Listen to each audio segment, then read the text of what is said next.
Geography का chapter 4 class 10th में हम पढ़ रहे हैं। और नेक्स्ट टॉपिक जो हम यहाँ पे पढ़ रहे हैं वो इनसेंसिटिव सब्सटेंस फार्मिंग। अभी कह रहा है कि फार्मिंग का जो देखते हैं सब्सटेंस क्या है उसको आधार बना के, यानी एग्रीकल्चर के साथ साथ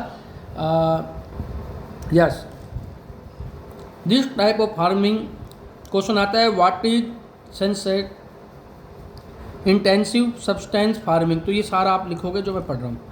this type of farming is practised in areas of high populated pressure और land. It is labour intensive farming where high doses of biological inputs and irrigation are use for obtaining higher production. ये कह रहा है कि जहाँ की population बहुत ज़्यादा है, जहाँ एग्रीकल्चर पे प्रेशर होता है, प्रेशर मतलब कि वहाँ खाने के लिए खाद्यान्न भी चाहिए और चीज़ें भी, वहाँ पर इस एग्रीकल्चर को किया जाता है। एक चीज़। दूसरा ये कह रहा है, can you name some of state of India where such farming in practice है। ये कह रहा है कि कुछ ऐसे स्टेट के नाम बता सकते हो जहाँ पर ये फार्मिंग होती है। बिल्कुल बता सकते हैं आप। पंजाब, हरियाणा, ईस्टर्न राजस्थान, उत्तर प्रदेश, वेस्ट बंगाल, ये जो स्टेट है या फिर ये एरिया जो है ये हाई पॉपुलेटेड एरिया हैं और इन पे प्रेशर होता है कि ज़्यादातर उस फसल को करें, उस एग्रीकल्चर को करें जो पीपल्स के, जो जनता के खाने के काम है। तो खाने के काम कौन कौन सी फसल आती है?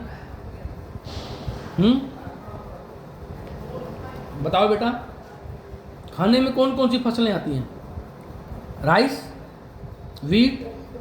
अब देखो पंजाब में सबसे ज़्यादा क्या होता है? वीट होता है?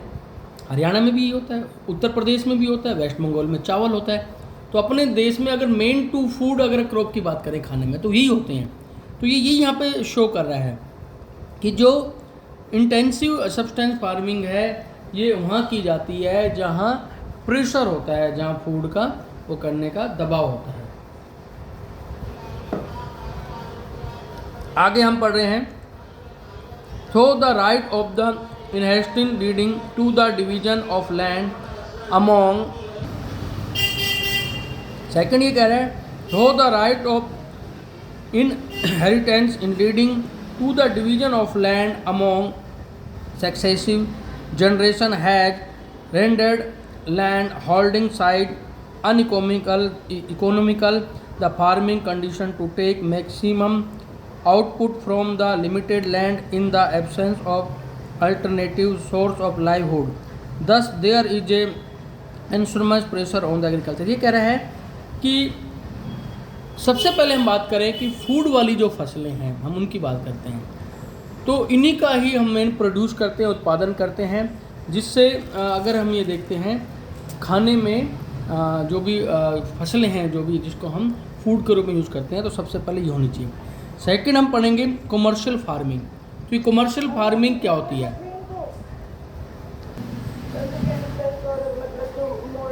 नहीं, कमर्शियल मतलब वो फार्मिंग जिनसे फार्मर को इनकम होती है, अर्न होती है।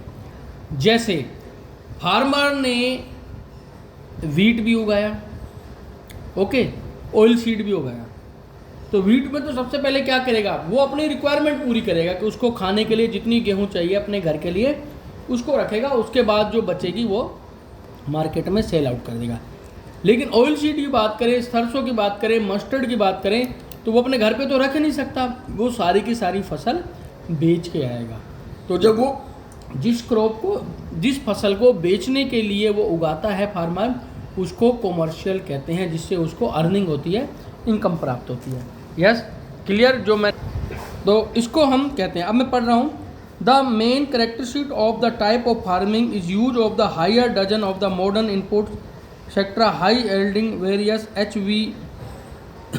HYV seeds chemical fertiliser insecticides and the pesticide of order to obtain higher productivity. The degree of the commercialization of agriculture various from of region to another. For example, rice in a commercial crop of Haryana and Punjab, but in Odisha it is substance crop. देखो कितनी important बात, ये पूरा page समझा रहा हूँ कि by the way हमारे पास कोई 1 बीघा का फील्ड है, उसमें हमारी 20 मन गेहूँ होती है और 15 मन हम यूज कर लेते हैं, लेकिन अब उसमें हम हाई पेस्टिसाइड या फर्टिलाइजर डाल के और 1 बीघा में 20 मन की जगह हम 30 मन गेहूँ वीट प्राप्त कर लेते हैं, तो वो जो एक्स्ट्रा करी वो हमने किसके लिए प्राप्त करी, वो हमने बेचने के लिए करी। तो इसको हम क्या बोलते हैं, commercial farming.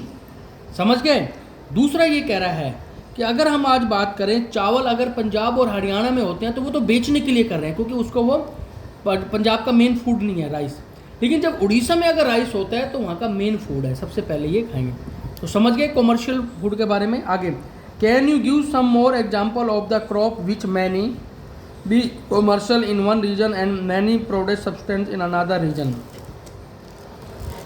Plantation is also type of the commercial farming. In the type of farming, single crop give large area. The plantation has an interface of agriculture and the industry.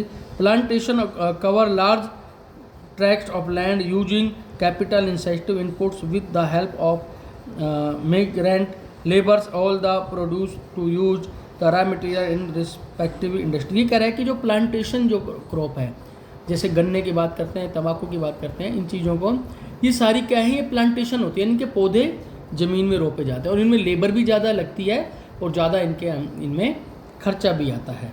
आगे ये कह रहा है, इति का सामने देखो, इन इंडिया टी, कॉफ़ी, रबड़, शुगर केन, बनाना एक्सेट्रा इन इम्पोर्टेंट प्लांटेशन क्रॉप। यानी ये सारे के सारे जो क्रॉप्स हैं ये प्लांटेशन है, यानी इनके प्लांट्स लगाए जाते हैं और उनके तो बीज डाले जाते हैं, सीड्स डाले जाते हैं जब होते हैं, लेकिन इनके प्लांट लगाए जाते हैं, चाहे कॉफ़ी हो, रबड़ हो। ठीक है। Tea in Assam and north Bengal, coffee in Karnataka. Underline करो कि कौन सी फसल कहाँ पर मिलती है। Tea Assam and northern Bengal, coffee in Karnataka.